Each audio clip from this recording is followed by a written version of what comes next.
Hey, welcome back to another episode of something with me, David Wintzer. As always, you know the deal. Go over to davidwintzer.com, get your free downloadable templates. All I ask in exchange is that you like, subscribe, and share this with your friends. In addition, I'm doing a webinar every Thursday nights at 5 p.m. Mountain Standard Time, 7 p.m. Eastern Standard Time. I'm doing a live webinar masterclass how to start your own construction company. We'll be teaching about the taxes, the accounting, the sales, the marketing, the estimating, setting up your jobs correctly. I'm gonna be teaching you all these things in this masterclass every Thursday at 4 p.m. Oh my gosh, every Thursday at 5 p.m. Mountain Standard Time. So tune into that. It's gonna be going live on YouTube, on my YouTube channel. If you're here watching these videos, you already know where my YouTube channel is. That being said, for those of you that don't know, I'm a residential general contractor in Park City, Utah. We've accumulated $15 million worth of work in 18 months of being business, and my goal with this channel is just to simply share the things and the tips and the tricks that we're using within our company, and hopefully it can help you along the way in your construction journey. That being said, today I want to talk to you about mentorship and learning from other people before you. I've done a video on having a construction mentor, but what I want to talk about is emulating people that have done it right the first time. And so a lot of things that you see with contractors, general contractors, subcontractors, individuals out in the field that have started their own company and run a dicey operation, one that is not very efficient, it's not a well-oiled machine. Particularly those individuals most likely had a job with a company and their boss was running the same type of operation. So they learned those business practices from someone else in the field. And an example I have of this that I had in my life outside of construction is when I was 21 years old, a good friend of mine, a dear friend of mine, he was about 20 years older than me. He was about 40 when I was 20. And he was starting up a restaurant and a bar, and he'd been a bartender his whole life. He was super successful, and he was starting up a prominent restaurant and bar in Park City, and it was just about to open, and I wanted to be part of the show. And I was 21 years old, and I said, hey man, I want to be a bartender for you. I've worked in restaurants, I've bussed tables, I've waited tables. And he's like, that's fantastic. What's your bartending experience? And I had zero bartending experience. And he was like, well, you got to go to bartending school. And I was like, what? Like, what the fuck? I got to go to bartending school? And he's like, yeah. And he's like, because otherwise you're going to come in here and you're going to learn from other bartenders that are working here and other people who have learned at other bars from other shitty bartenders and old timers that have been in the bar industry for 50 years.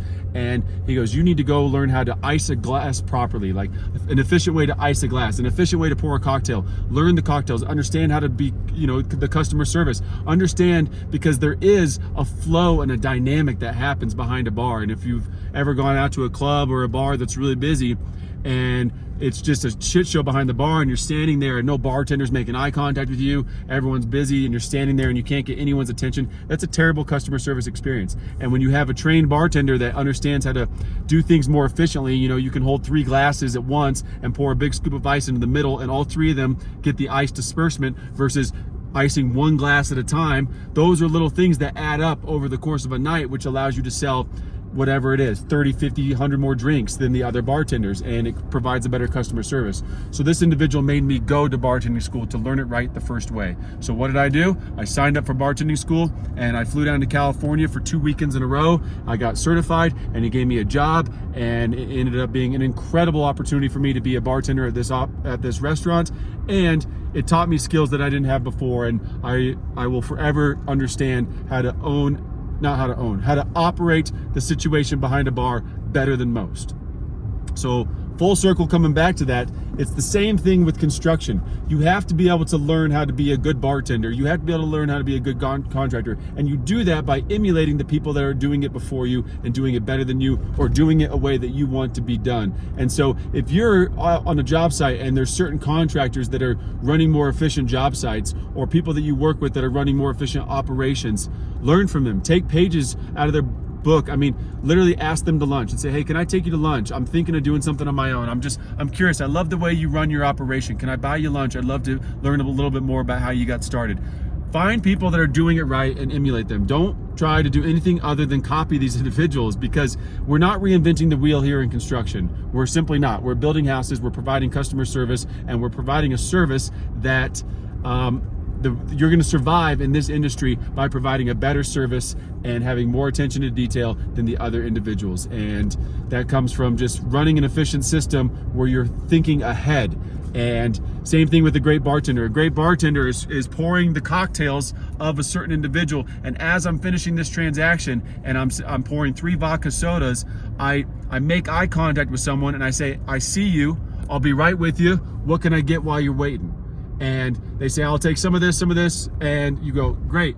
You finish those cocktails, you take that person's money, you go to the computer, and while you're at the computer, you're like, that person needed a vodka cranberry, a whiskey soda, and 2 Bud Lights. And you turn around and you're grabbing their drinks, and as you're doing that, you're talking to the next person. And it's the same thing. You're forecasting what you got to do on a construction site. You're talking to the framer about framing out niches and benches for the shower. In the meantime, you got the plumber there, making sure everything hits, blah, blah, blah, blah, so on and so forth. So emulate the people in front of you, do it the way the good people in your town and your area are doing it, and just copy their process, learn from them, understand them. And in essential, you got to be a good bartender to be a good contractor, if that even makes sense. But you got to be able to move parts, you got to go to bartending school, you got to do whatever it takes to learn more than you already know, and not learn from individuals that have done it before you that are running a shittier operation than you want to run. So that's all I got today. I feel like that was long-winded. I feel like I was speaking fast there. I'm passionate, I'm happy, I'm hyper. I got a lot of coffee in me, and I'm just out here doing my thing, driving from job site to job site. So Thursdays, go to my masterclass webinar on YouTube, 5 p.m. Mountain Standard Time. Check it out. And don't forget to go to davidwintzer.com, get your free downloadable templates. And that's all I have for you on this beautiful April spring day in Park City with 800 feet of snow. So beautiful this spring we're having. Appreciate you guys, appreciate your time, and I'll see you in the next one. Bye.